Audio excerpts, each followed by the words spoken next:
Hey everyone, it's Kyron here from No BS Crypto, bringing you a brand new fundamental review video. Today, obviously you've read the title, we are talking about Flux.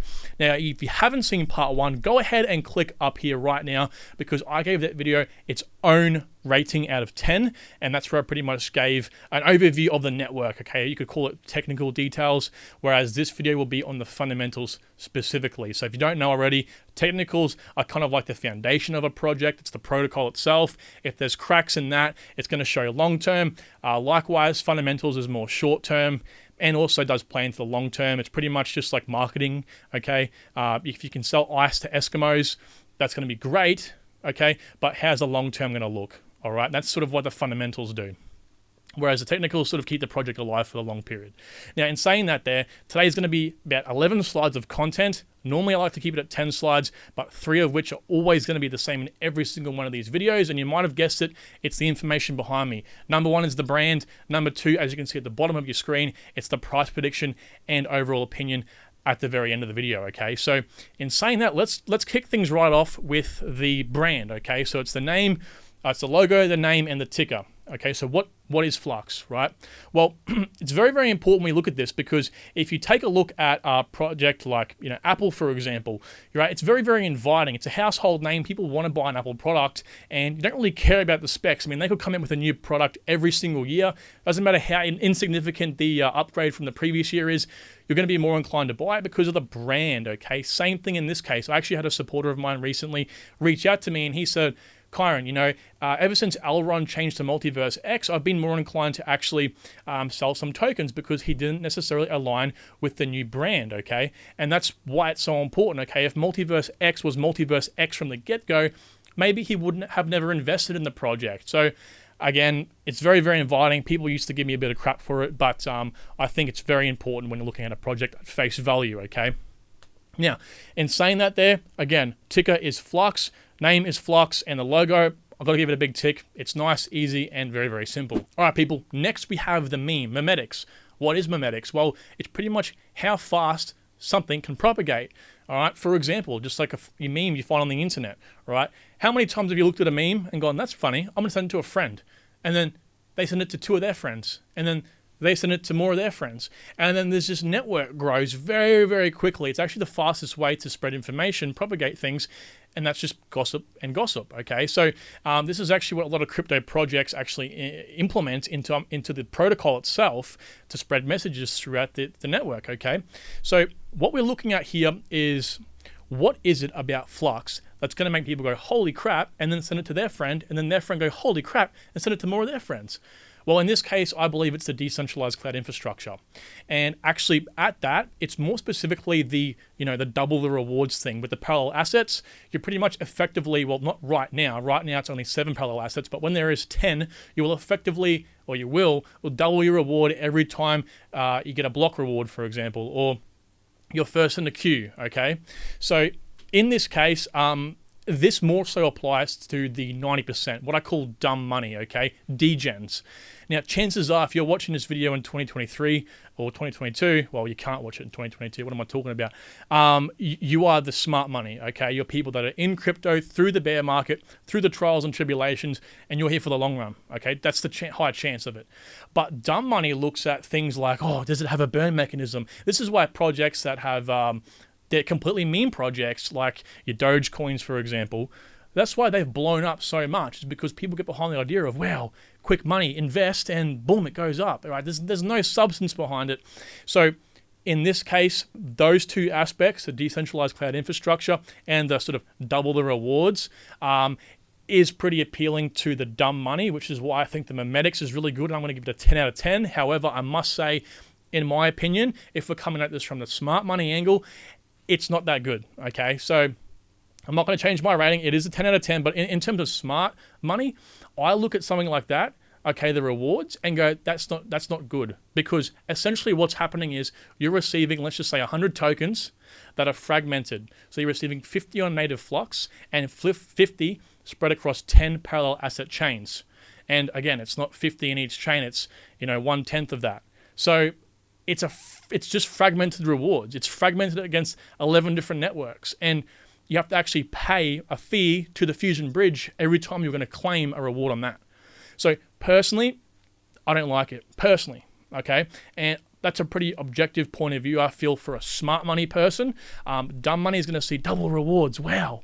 And that's going to be a very attractive. Plus, the cloud infrastructure is very easy to understand. So again, 10 out of 10 for the meme. All right, guys, next we have defensibility. So defensibility is super important. It's pretty much the opposite of memetics. Memetics, again, is what makes something spread to the world. Defensibility is what keeps it there. So what keeps Bitcoin at number 1, Ethereum at number 2, so on and so forth, okay? So there's actually 2 different aspects of this. There's like the defensibility options that most online businesses tend to use nowadays, which we'll touch on, and then there's the token, okay, the economy itself.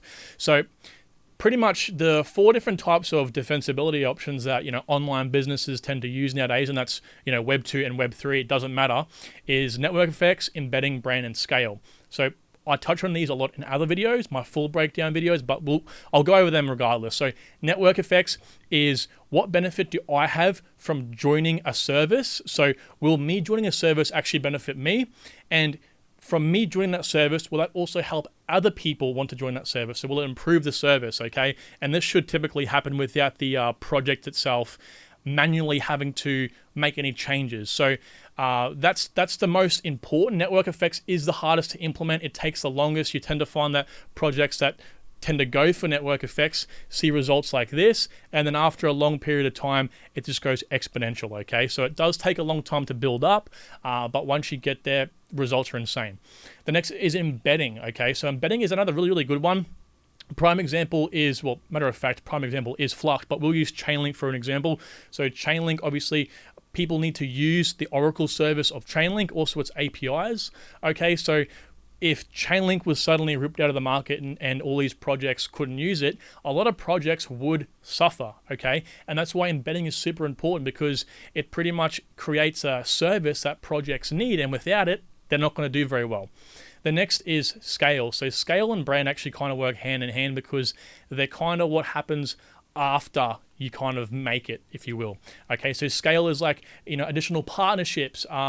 When you scale up in the world, are you going to be able to receive sort of brand deals and things like that? That's going to help the network scale, okay? And the final one is brand, okay? So brand is what we touched on early. It's like Apple, for example, buying a product simply because the brand is cool, okay? And that's pretty much what you get right at the top. Coke, Apple, BMW, things like that. Now, as I've sort of alluded to, network effects obviously is present in Flux. That's because the more people, the more nodes that use the network. So if I boot up a node, Sam boots up a node, James boots up a node, it's going to actually improve the cloud infrastructure. Same with the miners, okay? So it does improve the infrastructure, and obviously improving the infrastructure means more end users are going to want to come on and use the infrastructure.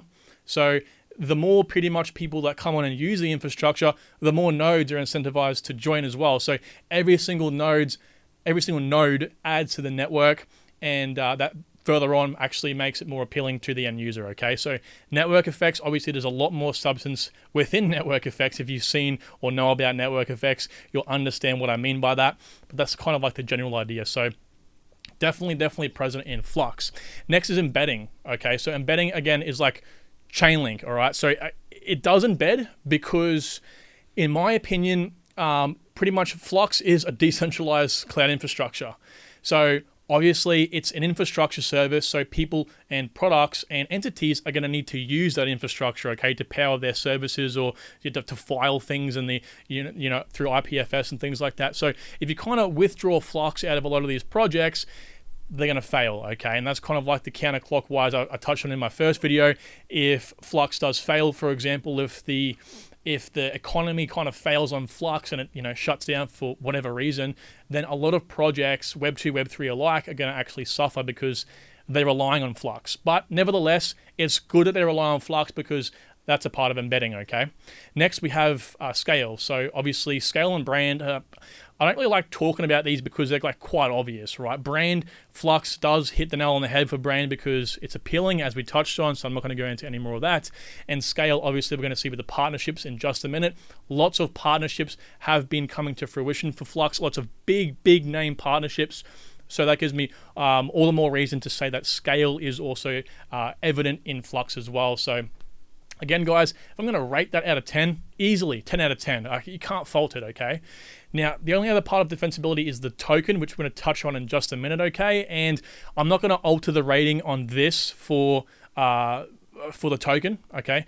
I probably should use the rating system behind me. It's an S, okay? It's an S. But I'm not going to alter it because of the token, so I'm going to give that its overall rating in just a minute. All right, now we're just going to get into some of the basics, okay? Some things that are evident and everyone can look at in terms of Flux. Now, currently, the date is the 6th of the 1st, 2023. This video probably going up on the 7th. Regardless, as you can see, price is currently 51 cents. Market cap 146 million. The green tick pretty much represents, this is what I deem good sized project for a majority of my viewers. A lot of you guys are micro cap fiends. A lot of you guys like the big cap stuff. Most of you like the mid caps, sort of the small cap area. That's what this is here, a small cap, okay? 24-hour trading volume, quite high, about a 26x difference between that and the market cap, which is really, really healthy to see, especially in these market conditions. So big green tick there. Circulating supply, nice and low, 266 million.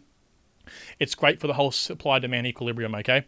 Next, we have the then. So this is at the all-time high, okay? The most recent all-time high. So the price was $3.33, which is about an 84.6% decrease in price from now, okay? Which is a yellow tick because that isn't that bad, guys. There's definitely better projects in this price range that haven't dropped as much. However, I'm going to say right now, from being at 699 million market cap, okay, that is not too bad. A lot of projects are 90+%, okay? So as bad as that looks and sounds, which it is technically, considering it's crypto, I'm not going to rate that too low, okay? Circulating supply was 223 million tokens back then, which between here and here isn't too bad. However, that is about a 25% increase, okay, in supply in only, well, it's quite literally been 1 year, okay? So 1 year, the price is inflated 25%, which is astronomically high. That's not a good thing, all right? So I want you to remember that. And it's not as bad as it sounds because 81% of the tokens are actually locked up inside all those 15,000 or so Flux nodes, okay? So literally 3/4 of that is locked away. However, I need to let you know 25% in a year is not that great. But in saying that there, it's going to obviously decrease and decrease over time as the halving reduces the amount that's going to be coming into circulation exponentially over the years, all right? So in saying that, overall, if I'm going to rate the basics based on the circulation there and the increase in supply, I'd probably give it about a 7 out of 10. All right, next we have the markets. It's another quite obvious one. Anyone can look at it, but there's more here than meets the eye. But first of all, if I was going to be buying Flux, where the hell would I buy Flux? Well, obviously, using the most liquid exchange possible is the best way to do it. So I would go ahead and use my Binance account, use the same pairing here. I believe that's Flux USDT. I'd buy some USDT, buy some Flux on there, and then actually transfer that straight away into my Zelle core wallet, which is the native wallet on the Flux network. It's non-custodial. This is obviously custodial. We know now more than ever to not trust centralized exchanges, no matter how many of them say we have proof of reserves, okay? It's just plain and simple. Now, in saying that, what are the biggest exchanges on here? Well, we have obviously Binance, KuCoin, PancakeSwap, Bittrex, Gate.io, Crypto.com, so on and so forth. So again, I wouldn't use PancakeSwap unless you're one of those guys that absolutely does not have any centralized exchange accounts and hates them, okay? In that case, fair enough. You're probably not going to get the amount of tokens you'd like, but hey, at least you're happy, all right? So in saying that as well, guys, there is actually a double-edged sword to having this many listed exchanges, okay? Number one, well, at least I'll tell you the benefits. The benefits of such is if there is an important event, let's just say mainnet, for example, or a really, really significant upgrade to the protocol, more people have access to buy the token in this case. So obviously the price will reflect that update, okay, which is good because obviously that's what you want because you're going to make some more money, okay? The other, the downside, the double-edged sword here is that the least amount of exchanges the project has, obviously if a big named exchange like Coinbase, for example, lists it, the price will dramatically shoot up. And if you're already invested in the project, you can quickly sell out and reinvest in later on, okay? So there actually is a nice middle ground here because even though there is a lot of exchanges on here, the benefit is it's only on 2 of the top 5 crypto exchanges, okay? So it's on Binance and KuCoin. It's not on Gemini. It's not on Coinbase, and it's also not on Kraken, okay? So in saying that, there is some more room to grow in those situations. So if you are a holder, if you hear any wind of that, make sure you do take advantage, okay? Don't just hold it. Not financial advice, of course. So overall, I'm going to give the markets a nice 8 out of 10. It's in the middle ground. Not much too bad to say here. All right, guys, let's talk token.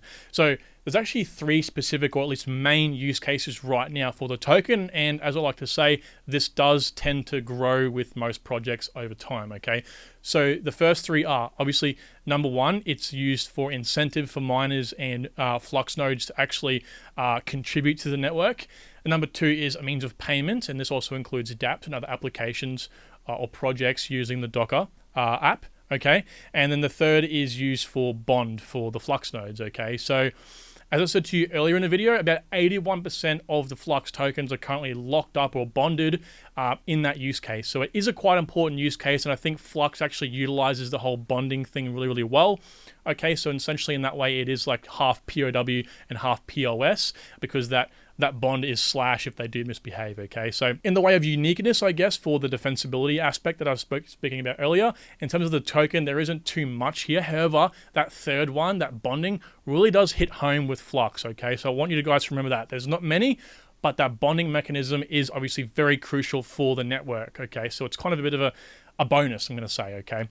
What I will actually complain about, though, is something I've touched on again in this video, which is the fact that your rewards are fragmented on the network, okay? So as a miner or as a Flux node, rather than saying receiving 100 tokens on the Flux network, Flux have kind of used the guise of, offering more cohesion among the ecosystems and said, well, we're going to split that in half, and we're going to give the extra 50 Flux tokens, we're going to give 10% of those 50 Flux tokens to each of the 10 parallel asset chains, okay? So they get 5 Flux each, which is crazy in my eyes, because if you're one of the smaller nodes, the Cumulus nodes, they're actually only receiving rewards once every 14.9 days right now. It's probably going to get even worse, okay?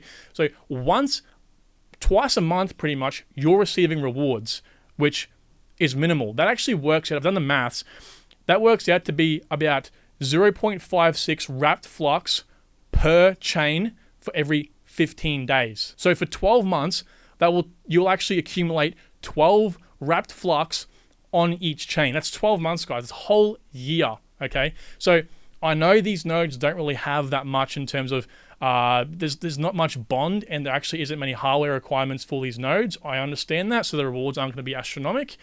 However, I just think that's not very rewarding, and for them to go, okay, well, if you want to claim those rewards, you've actually got to use the Fusion Bridge. To use the Fusion Bridge, you're going to have to pay the Fusion Bridge I think it's 2 Flux every single time. I think the Ethereum bridge is even more.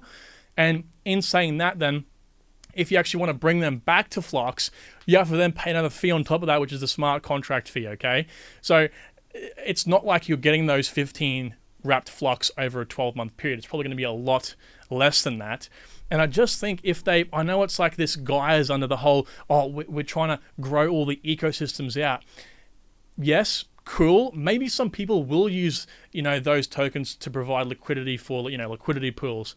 I just think it's not the best thing to do. Okay, I don't think they should have done this. I think maybe in the case of Cadena, they could have done this, but not every single, parallel asset. I think this is a good idea to get, to kind of market to the degen saying we double your rewards, but ideally, just give us all the rewards on one native network and allow us to use the bridge to do those things, okay? If you want to provide liquidity, we'll use the bridge once this way, not have to use the bridge once this way, back this way if we want to bring them back. Do you know what I'm saying? So that's just my opinion. So if I'm going to summarize everything included, I'm probably going to give it a 4 out of 10. Again, 5 is average, guys. 4 is just below average. I think this is all average at best. I definitely think the bonding from the Flux node, seeing it works so well in the network, I brought that score up a bit, but that's just me being honest, everyone. So whether you agree with me or not, that's okay, but again, my opinion. All right, before you get your knickers in or not, I want to mention something that kind of makes up for that.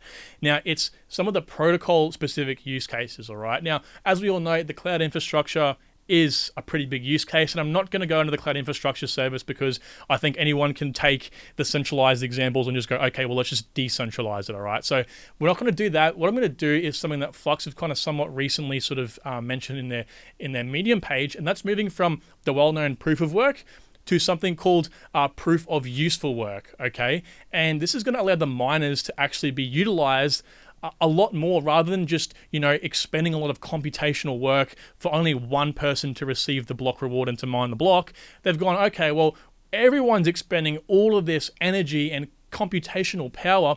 Let's use that to benefit society, not just the nodes, the Flux nodes, obviously they're benefiting society, but let's even get the miners at the very, very bottom of the protocol level, interested as well. So I'm going to mention a few of the use cases that actually come from this, but more or less what actually happens is these businesses will be able to tap into Flux to actually use this computation that inevitably will just get wasted to actually benefit their products or their businesses. So let me give you some realistic examples here. So let's just start off with supporting scientific research. Now, this is obviously going to be able to power the molecular level machines that go into helping cure cancers and other diseases. So obviously these machines require a lot of computational resources because whatever they do, I'm not a scientist, but even just, magnifying something so small and then processing that on a computer and generating the image and things like that requires a lot of, you can't have a cheap computer for that, okay? So this will allow, not just that, obviously that's a really bad example, but lots of different use cases relating to scientific research to be leveraged from the additional computational power produced from the miners. Next, obviously, is forecasting the weather, okay? So the same sort of thing, they can track climate conditions. This requires powerful computers. So more or less anything that requires heavy computation, powerful computers, that miners can be used for. And that also includes things like detecting deepfake algorithms, which is pretty prevalent nowadays, okay? Graphics rendering for any industry. So, if you're an engineer of some sort, you're in university and you need a faster computer to generate, to render an image, or even me, producing YouTube videos. Well, you can tap into Flux, use the miners, and obviously generate that image a lot faster. Next, we have powering machine learning models, okay? So, again, the list just kind of goes on, guys. I hope you get the idea. But nevertheless, in my opinion, this is going to add an additional layer of profitability to the network, which is awesome. And in my opinion, it also actually makes it more efficient, okay? Because it's more efficient because there's not just this waste happening, okay? Everything in the protocol happens for a reason. It's just kind of like a nice ecosystem, okay? A real biological ecosystem, okay? So in my opinion, this definitely brings up the score from the last one, and I'm going to give these guys a nice 9 out of 10 here. All right, guys, time for the partners. This is probably one of the most hyped up things about Flux, in my opinion, that not many people are kind of giving them credit for, okay? So there are a lot. Now, I'm not going to mention all of them. I'm just going to mention about 4 of the most recent and also the most prominent partnerships. And of course, this is a benefit of scale. Obviously, Flux isn't that big right now. It actually was big once upon a time. Its 699 mil market cap was quite big, but I think a lot of people realize that the brand is strong and network effects are playing really, really well. So this is a direct result. Let's have a look. Number 1, we have the recent partnerships with Europe's leading cloud provider, that's OVH Cloud, which expands Flux reach into the Web 2 world and opens the gates for more Flux nodes to spin up. Now, speaking of spinning up nodes, another recent partnership, this time with a company called Seed, and that's with 3 E's, who are renowned IoT hardware producers. They've actually created what's called the SenseCap M4 Square Flux node, which is a nice, easy, roll off the tongue name, which is actually a cumulus tier Flux node that produces a minuscule 7.2 kilowatts of energy per month, which is nothing. And these guys are going to cost a total of $299 each. So rather than going out and buying hardware, you can go ahead and just simply buy this single unit, which would pretty much mean if you're looking to boot up a Cumulus node right now, you're actually looking at about $799, between the bond and the actual node itself, okay? Number 3, we have the integration with Lumen Technologies, who are an absolute huge Web 2 based company that own a significant portion of the internet's infrastructure, and they're actually also aligned with the next generation of internet, such as, edge computing and adaptive networking, for example.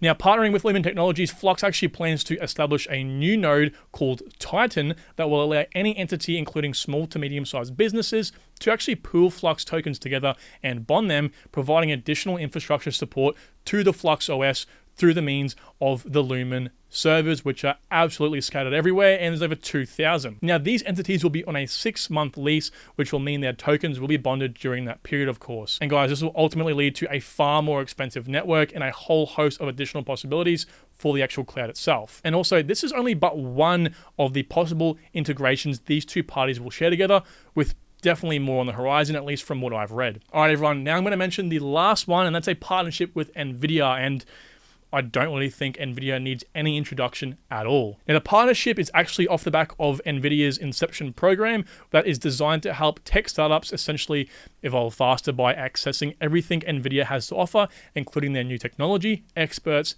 networking events, and also co-marketing support. So basically, Flux will be calling on NVIDIA to support or to help propel their project to reach its true product market fit.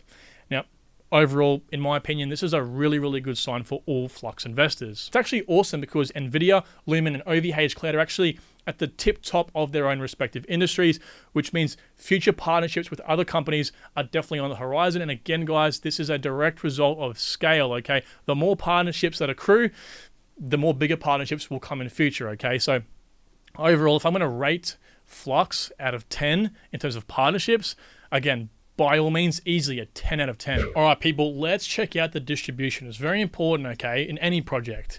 Now, let's start off with this first chart. This first chart is actually the Zellcash chart itself before they rebranded to Flux, and we're going to figure out why in just a minute, okay?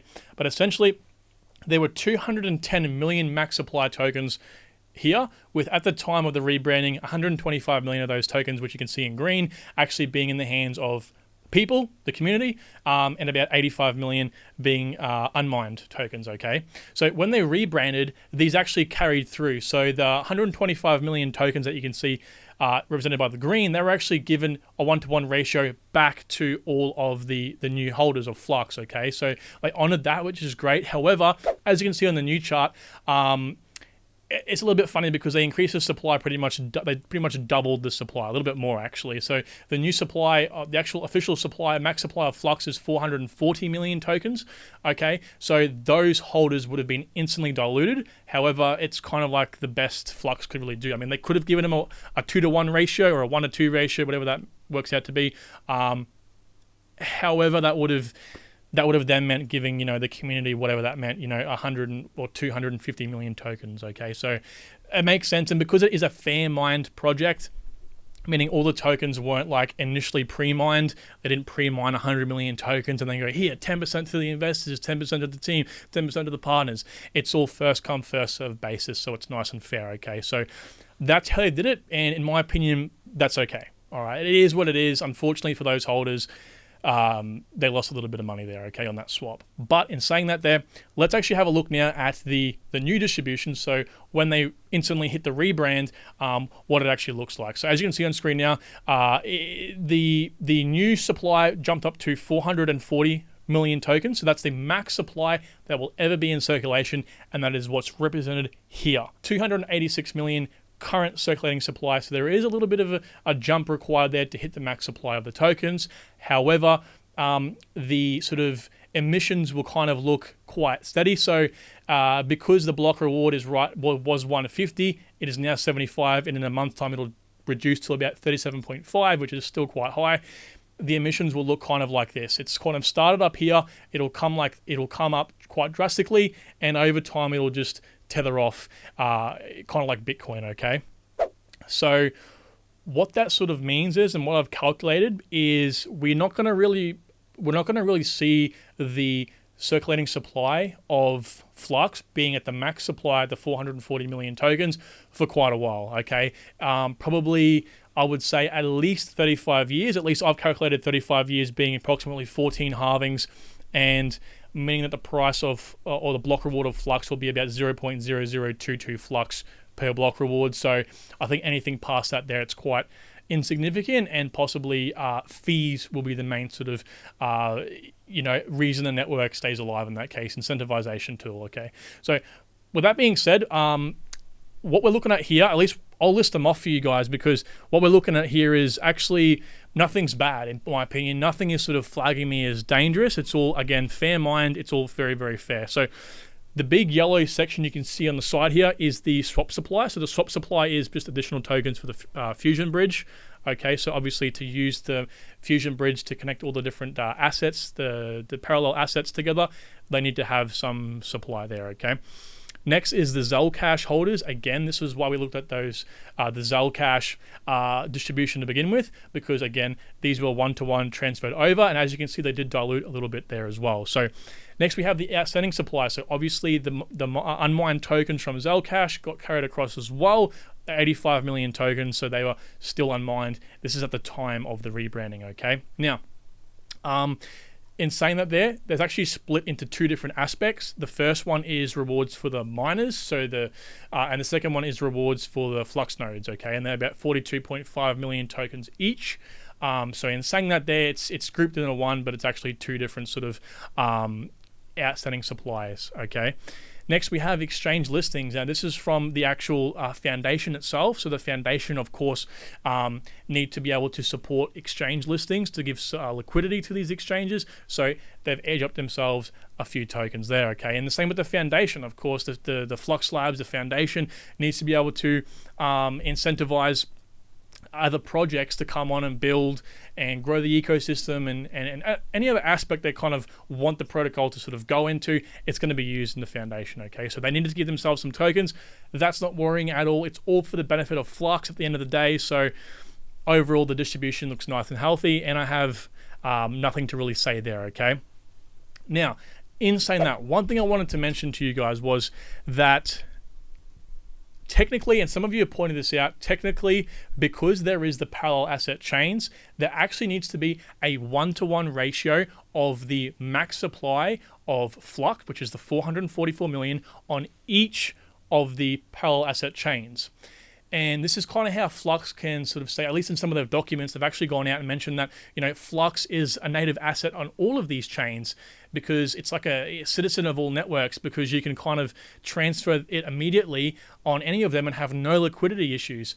And that is pretty much because of the Fusion bridge, and that's because they pretty much have at hand ready 440 million Flux tokens ready to be transferred over. So like technically now, because there is 11 networks at play, at least when all the 10 parallel asset chains are released, there will be about I think it's about 4.84 billion tokens, unofficial tokens, somewhat in circulation, I guess you could say.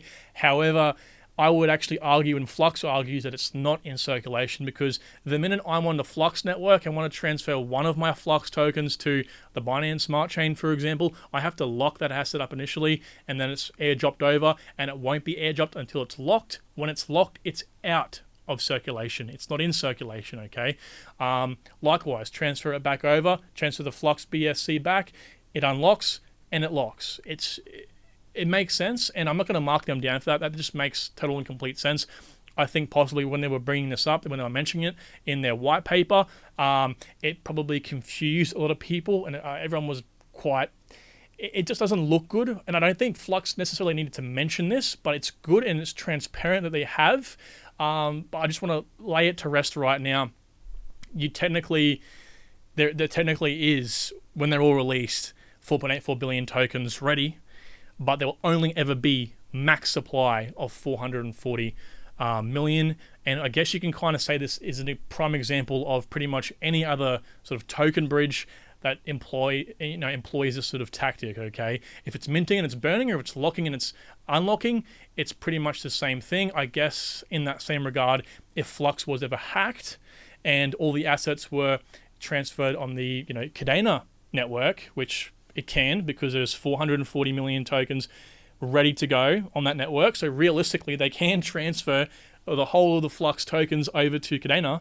And there was the 440 million native Flux locked up on the Flux network, right? If that was hacked, then that could be, I'm not too sure that would probably be quite a big issue, because then there would be 880 million tokens in circulation, because someone's got 440 million here, and the community has 440 million over here. So either way, though, I'm not going to mark them down for that. Hopefully you guys have understood my kind of rant there. All right, here's something I know most of you probably skipped the video to listen to, is my price prediction for 2025, all right? So I've shown you a few of these metrics in the first half of the video, which is the then and the now, but we're going to see future here. Now, any influencer that tells you they can accurately predict the price of a project is kidding you, okay? It's just impossible to do, and this is why. The market cap. No one knows what the market cap will be. We can predict the circulating supply, which is easy to do. 24-hour trading volume doesn't really matter, but the market cap is unpredictable because you don't know demand. What I tend to do for promising large projects, like, Near Protocol, for example, Ethereum, so on and so forth, is just say, oh, well, let's just slap a 2x on the market cap from its all-time high, okay? That's what I like to do. So in this case, it'd be $1.4 billion, and then work out the price from there. However, because Flux isn't a large cap project, there potentially is more room for it to grow because I deem it as a very, very promising project.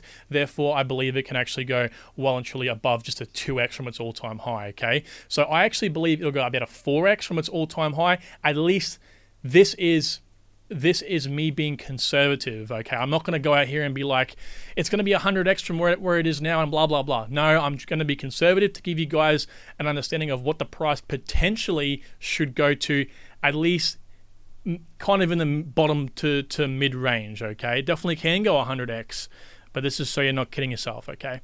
So how I kind of figure this all out is go, one, okay, what do I think the market cap's going to be? Now, there's a few things that go into this. It's adoption, right? So, roadmap events. Are they going to nail roadmap events? What are the partnerships looking like? What are the current wallets versus inactive wallets versus, how fast they're actually increasing? Is the ecosystem funding rounds working? Is the protocol actually functioning correctly and has it been stress tested, or is it just theoretical? These things and a lot more need to go into consideration, okay? So again, I just say, let's just throw on a 4x on it to be conservative, okay? So that means that, let me just scroll down here. That means that the market cap, I'm roughly going to say, is about $2.8 billion, and we'll work off that. So the next thing we need to do is get the circulating supply, okay, in future. In 2025, which won't be 440 million tokens. That's the max supply. And again, like I said, this won't happen for at least, we'll notice it to be close enough to there in about 35 years, probably even 50 or plus years, let alone in, a couple of years' time. So I've just done this because in this case, this is the worst case scenario. So you can expect the price, what my price prediction will be, to be more based off the fact that I've entered more of the circulating supply of the max supply into circulation, when in reality that won't happen. Okay, so anyway, what we divide is the current circulating supply by the future circulating supply, which will mean the price of the token will be about 33 cents. Then what I do is also divide the difference between these two, which is about a 65% decrease, by the market cap as well, which actually works out to be about 95 million. And then I work out the 95 million into the new market cap, which is about a 29.4x difference. And that, of course, is a 95 million into 2.8 billion. And then I multiply the price, where are we here? The price by the 29.4x, which is about $9.75. So you can expect my estimated price conservatively being $9.75 in mid-2025. Again, I'm assuming that this is going to happen when it definitely won't happen at all. Max I expect it to be is 350 million max. Like, that's probably not even realistic, okay? So you can expect that to be probably even $11 or $12, all right? But either way, I hope you all understand where I'm coming from. I don't think many people break down the maths enough. And that it's very, very simple maths. However, the difficult part to do is this bugger here, the market cap, because no one knows that shit. No one can predict it. I'm just telling you right now, there's definitely multiple things that go into it, and this is why I break down the fundamentals. So I personally think, based off the fundamentals I've mentioned in this video, Flux is probably going to do a lot better than just 4x its all-time high market cap. I would kind of safely assume it would definitely hit my price prediction.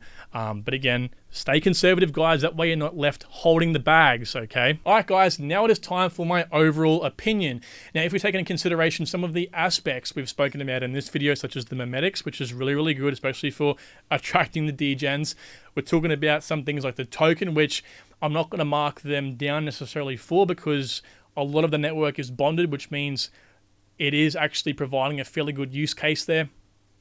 We've got things like the use cases as well. We didn't touch on the elephant in the room, the cloud infrastructure. That in itself is a fantastic use case, which I didn't want to just touch on again. So I'm going to consider that as well. And I'm also going to consider the new consensus algorithm that they're actually using to ensure that the miners aren't wasting electricity, aren't wasting computations, which is just amazing, okay? The partners, how can I forget the partners? They have a lot of really, really good partners, huge named partners at that. That pretty much makes me very confident in giving them a total of 9 out of 10 as well. So everyone, thank you so much for watching this video. I really, really do appreciate you've stuck with me. I know I tend to ramble quite a lot, but I will get better over time at these videos. So in saying that, everyone, thank you so much for watching, and I will see you all very, very soon. Bye. Hey, I just want to stop you really quickly and thank you so much for watching this video. If you'd like to see the technical breakdown of this project, please click the link up there. And if you want to see a whole new review altogether, click the link down there. If not, make sure you're subscribed for future interviews and reviews. And until then, guys, thank you so much. See you soon.